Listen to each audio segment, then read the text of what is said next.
Lord Phainon is kind and friendly to all his companions. I know the strength of this man. He is among my most exceptional students. Everyone loves him because of the sincere way he talks. But there's always a sliver of pain in his smile. He must have lost something very dear to him. The more one has lost, the more adamant they are to regain everything. Accepting others' wishes and turning them into his own wishes. It always feels like he's carrying too much. Perhaps that is why he will lead humanity till the very end.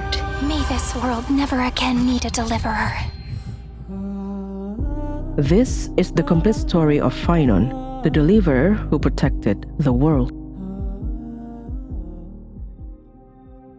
After millions of cycles extrapolated to perfect the destruction equation, a lost scepter operated by an intellitron named Ligus was starting its final extrapolation. Once the cycle of simulation was completed, the destruction that had been brewing inside would be unleashed on the cosmos, bringing about catastrophe not to just one eon, but possibly multiple.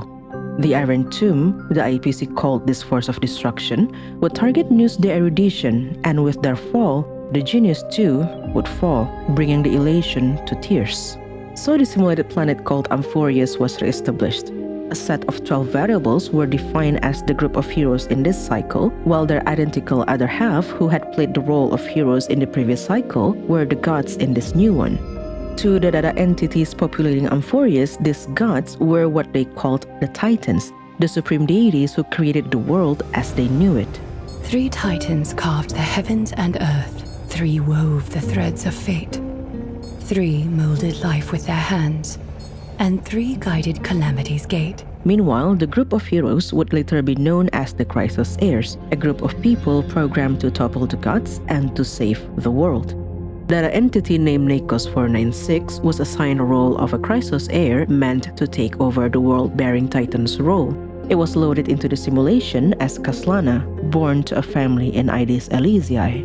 Living in Aedes Elysiae, a village that followed the simple rule of life, working at daybreak, resting at sundown, Khaslana led a simple life too, although he dreamt of a different life, one of a warrior adept at swordplay, armed with a great sword, armor scarred with marks of battle, and a cloak like wings soaring through the storm. Every time he fell asleep under the trees in the fields, he dreamt of city-states he'd never seen before, and witnessed grand tales yet untold. A childhood friend of his, a pink-haired girl named Cyrene, once told him that one day he would be the deliverer after he pulled out the card from her pile of divination cards. Being a deliverer meant that one day he would be a hero who protected the world. A divination that rang similar to his own dream, but more than the world, Khaslana would rather protect and save his own village. The two of them had made plans to depart from Aedes Elysiae to hone their skills. Khaslana wanted to go to Custom Kremnos, the domain of Nicodor the Strife Titan, to hone his swordplay. Cyrene would go to Yanosopolis to learn among the priests of Onyx to master divination. And to kickstart this journey, an instance of calamity was triggered in Aedes Elysiae. This calamity was known as the Black Tide, and it was called as such because it looked like the ocean that encroached on the lands of the living. In truth, it was a visual effect of a system overloaded within the simulation. It was first introduced sometime close to the 12 million cycle as a driving force for the hero's journey. The people knew it to be the cause of madness in the Titans brought by the 3 Titans of Calamity, a great disaster that would bring Amphorius to the brink of destruction. One by one, the Titans succumbed to madness and city-states lost to the Black Tide. Khaslana and Cyrene tried to protect the village, but they were too late. While they were away in a membrane's maze, a magical place that was somehow invincible to the erosion of the Black Tide, their family and friends had been consumed by it. Khaslana tried to kill as many monsters as he could the moment he returned to the village, but what he slain were his loved ones who had already turned into monsters, indistinguishable from the creatures that came with the Black Tide.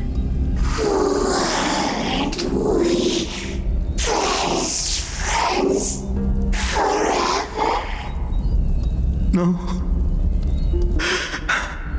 That ribbon. Olivia. No.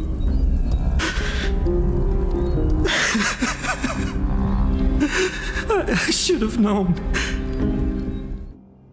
Once the dust settled, he buried the dead one by one, and he left everything behind. His home, his past, his name, all buried in soil. The young man named Khaslana, who once dreamed of a warrior's life, was now Phainon, a deliverer in the making as he journeyed to Akima to answer the gold weaver's call for the continuation of the flame chase journey. This flame chase journey was the result of a prophecy that descended amidst the calamity. Some said it came from Khaslana, the word-bearing titan, before they went into an eternal slumber, but nobody really knew whose will it represented. It's just that one night, during a ceremony held by the priests of Yenisopolis in search of guidance from the three titans of fate, hoping that the titans would tell them how they could combat the Black Tide, it was Khaslana who answered their prayers. Assemble a band of heroes powerful enough to take on the 12 titans and reignite their core flames.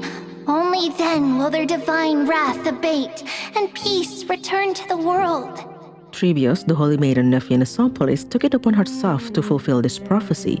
In the year 3760 of light calendar, she became the first mortal who took a titan's core flame, that of Janus the passage titan, the god she was taught to worship growing up. Holding up the pillar of passage that Janus left behind, Trebios bore the consequence of shattering into 1,000 pieces as she embarked on this journey. Eventually, she would wither on foreign lands as the prophecy foretold. Trebios became Trebi, Trian, Trinon, and many more, and they all set out all over the world to spread the prophecy. Some called them liars, others even hunted them down for spreading false prophecy, but some did listen. One of the few who did listen was Seleucia the Day Thunder Knight, a sky people who worship Aquila the Sky Titan. Her attempt to reclaim Aquila's core flame was the first ever recorded flame chase journey, but instead of victory, it ended with the start of bloodshed among mortals. The world entered the era of the Chrysos War that would last for a century. It was Saridra, with Hycilens by her side, who ended the war via conquest. As recorded in the history of the flame chase journey, almost single-handedly, Saridra and Hycilens had ended the Chrysos War, securing Saridra's legacy as a ruler revered by all in the Holy City. With the growing support of the public, Saridra issued an edict to realize Khaslana's prophecy.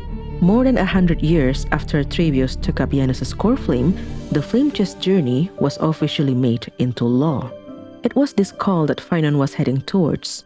The vision painted by the prophecy promised that humanity would triumph over the gods, seize their core flames, and ignite a new dawn for Amphorius. It was only after the 12 core flames were reclaimed that a new dawn would save the world, a new dawn called Era Nova. In truth, Era Nova was the finish line of the scepter's extrapolation. Since it was first established, the return of the 12 core flames was the signal to terminate the current cycle and start a new one. The Chrysos heirs who triggered Era Nova in one particular cycle would be recycled as titans, and the next one with a new set of Chrysos heirs, and repeat. The core flames serve as deep learning data for Iron Tomb. The more core flames returned, the more refined it became. Phainon's cycle was special because it was meant to be the last one. Lygus believed that once Era Nova was triggered in this cycle, Iron Tomb would be completed. It would be ready to take on Nous the Erudition, which he shared with Phainon and Cyrene, who arrived at the end of the journey. As the prophecy foretold, every single one of the Chrysos heirs would die, except for one person who would witness Era Nova. In all of the previous cycles, Lygus would simply watch from afar. He knew that directly interfering with the simulation had consequences. However, seeing as this would be the last time that he played the role of a watcher before Iron Tomb broke free from his cocoon, he saw no harm in revealing the truth to these two data entities. We made the best choices we could, whenever we could. But in the end, the prophecy that led us, this black tide swallowing everything.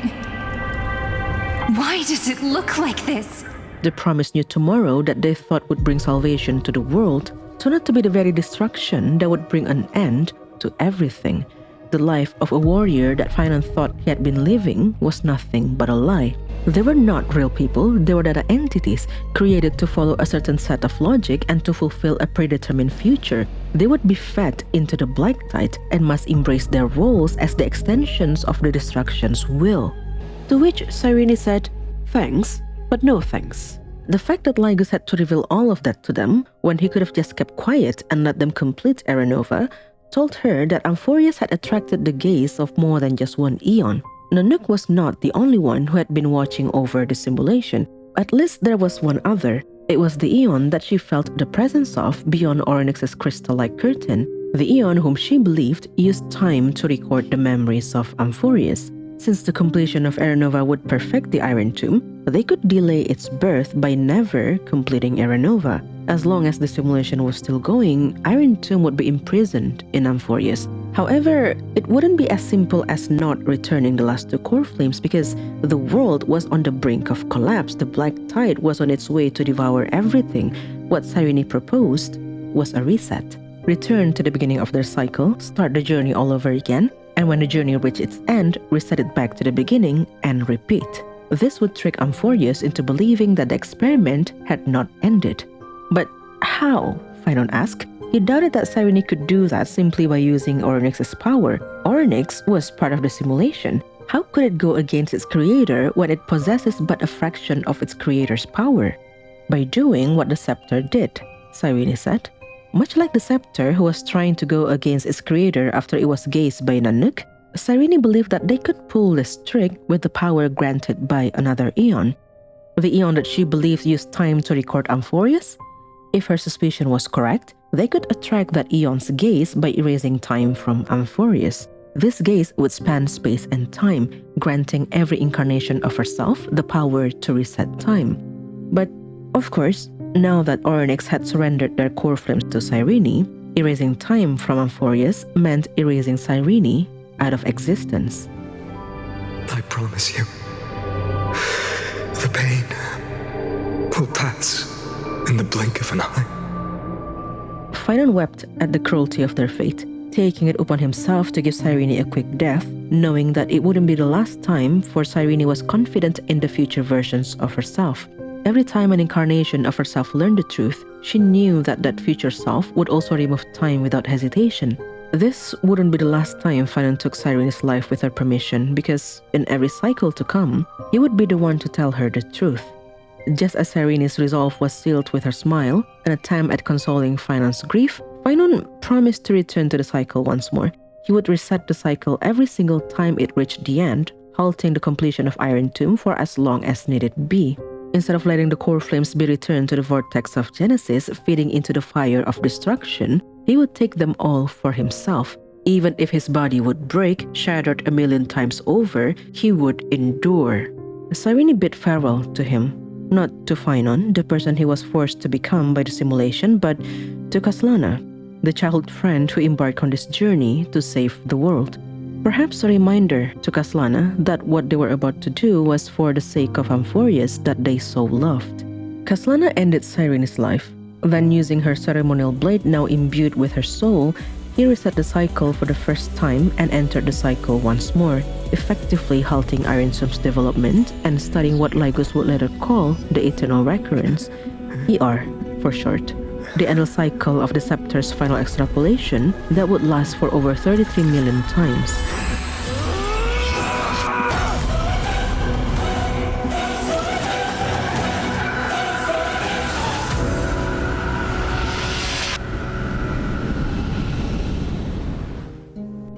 Swept back to the beginning of the River of Time, Khaslana arrives in the year 3870 of the Light Calendar. It was 110 years after Trebius took Janus' core flame. Seridra had put an end to the Chrysos War and made the Flame's journey into law.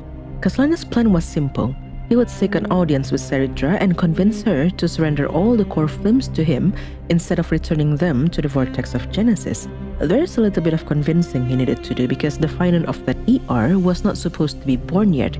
Anyone who claimed to be him must be an imposter. And they were right to be suspicious of him. He was not Phainon of that ER, but the one from before. And he proved this claim by reciting the line of prophecy that foretold Trebius' fate. Their trust earned, Khaslana lent his power to hunt down the Titans, and in exchange, Seridra let him take all the court flames.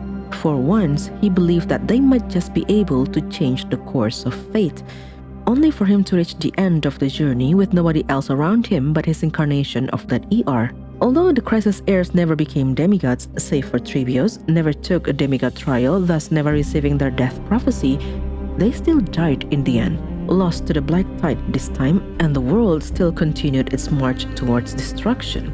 ER1 Phainon confronted him for this, angered at Khaslana's heartless response to the death of their companions. Draw your sword, executioner! I'll make sure you realize that your greatest mistake was leaving me alive! Which ended in the death of Khaslana, though who died and who continued to the future, he couldn't tell. What he knew was that the endless dream that he and Cyrene put Amphorius in was simply that, an endless attempt at delaying the birth of Iron Tomb. He could never defeat it, and it was only for as long as Khaslana's determination did not waver could the dream hold up. He would reset the cycle again, following the same approach in the first loop, then again reminding himself that he should try to not kill his companions, and again attempting and failing to breach the scepter's core. The more he reset the cycle, the less he cared about trying to not kill the Chrysos heirs. Hunting down the core flames and breaching the scepter's core became his only focus, a goal that slowly consumed him. An exile of ER 134 called him out on it. Perhaps what he believed to be the solution was what would drag the world into the flames instead of bringing it salvation. For all time's sake, turn back.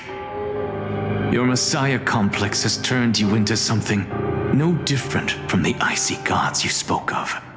His old teacher told him, but Khaslana knew better. He had turned back time over and over, 1,596 core flames burning inside his body, but the ending had always been the same. What difference would it make if he spared his teacher's life then, when he knew that Anaxa would still die at the end of the world? For someone who had all the time in the world, the deliverer who could turn back time before everything completely lost to the Black Tide, Khaslana had grown impatient, as if he was running out of time. No longer was he an ally of the Chrysos heirs. Khaslana had become an enemy that the Chrysos heirs must look out for. Instead of reclaiming the core flames from the Titans, as allowed by Seridra of the early ERs, now he must face the demigods for it. The Lance of Fury would not back down without a fight, and every single time, Maidimos would die with a wound that Khaslana drove through his back. Castris would not simply watch while he continued down a path far crueler than death, and every single time, Khaslana had to carve the core flame out of the dragon's belly. Hyacinth wished to heal him and burnt trying. His body had begun crumbling from the weight of millions of core flames he carried. You don't look so good, Deliverer. Mighty commented in one of their countless encounters. He had turned into a broken idol, tragic firewood burning with the blazing fire of divinity. It was after the 4 millions reset that Khaslana figured he could forsake his decaying body. Much like Cyrene, who trusted future versions of herself, he chose to entrust his incarnations to carry on the mission. The body of the original Khaslana would crumble, but his memories, his rage, and the 48 million core flames within him would live on, passed on to the Phainon in the current ER. Be it by force or out of a peaceful agreement, every incarnation of himself in the current ER would inherit the core flames and his memories. That incarnation then would reset the cycle, becoming the Flame Reaver of the next ER. And Khaslana had just one thing to say to every single one of them before his body completely turned to dust. Do not bow your head to them. For as long as his fire still burned, the flame-chased journey would never end. The eternal prison would last, persistently waiting for the arrival of the true hero that would save Amphorius. The arrival that began with a simple suggestion from a certain memo keeper. If the Astral Express is in urgent need of a special trailblazing expedition to recharge its engine, have you all considered this? Perhaps your destination could be a world that even the renowned Akivili never reached. It was the ER number 33,550,336. The Holy City was safely guarded by Aglaya's golden threats, making it impossible for the Flame Reaver to make his move. His next best goal was the risen core flame at the Grove of Epiphany. 1,000,000 times over had he been here, but this time, a new face arrived to stop him. A gray-haired individual that perhaps he didn't even immediately recognize as the help that he had been waiting for. Failing to get Cersei's core flame, he went for Ornyx's. While it had been a success at first, baited by the risen core flame, he lost both to the Chrysos heirs. Unlike the one-on-one fights that he had with the demigods in the previous ERs, The Crisis heirs worked together to defeat him this time around. Everybody was there, his own incarnation of that ER, his teacher, Tribi, the grey-haired individual and their pink companion, working together to stop him. And surely it would have been easy to defeat them. Trapped in the recreation of Pascasum Kremnus was not something that he could not escape from, for he had Sirene's blade with him. But it was the arrival of Mindimos, fresh from his strife trial, that turned the tide. Just as countless Mighties had promised him in the past ERs, Mighty had blocked his path from taking the core flames once again. Aglaya's golden threads strong as ever around the city, and no wings to get him to reach Aquila, Flame River could only wait for the world to fall. Perhaps he had always known that the world-bearing core flame that Cypher ran around Sixtia with was a fake, but he played along anyway because the goal was less about Kafle's core flame and more about revealing Cypher's lie. As long as the trickery demigod lived, Alchema would never fall. Perhaps he had no idea, and he fell for Cypher's trick every single time because he had lost much of his mind, rendered to a mindless moth chasing after the flame. Either way, the end of the world finally arrived. The dusk had mended with dawn, all that's left was Kafle's core flame. The Flame River just needed to push Phainon a bit more to the end before he revealed everything. One by one, he defeated the Chrysos heirs who tried to buy Phainon some time, until he came face to face with a man possessing power that felt alien to him. For the first time, he wondered who were these new faces that had been accompanying his old friends. Although he didn't get to find out more because soon he was restrained by some kind of power which bought the stranger some time to leave. Once he was free, he rushed to the vortex of Genesis just as Phainon was about to return Kafle's core flame and initiate Era Nova. Just the perfect time for him to fight himself, but first, the Antikythera must go. Now that's better. While Phainon had spent a lot of time training, improving his combat skill, and even commissioning a new weapon just to prepare himself for his next encounter with the Flame River, the Flame River had always wanted to die by Phainon's hand. All shall bid farewell to one, and that one person alone will witness the miracle, and that person could only be Phainon. So without much trouble, Phainon unmasked the Flame River and saw his own face behind the mask, broken as it might be, and soon he defeated him. His chest impaled by Phainon's sword, the Flame River drew Sirene's blade into Phainon's hand and pointed it at himself. Why not? Let wrath incinerate fate.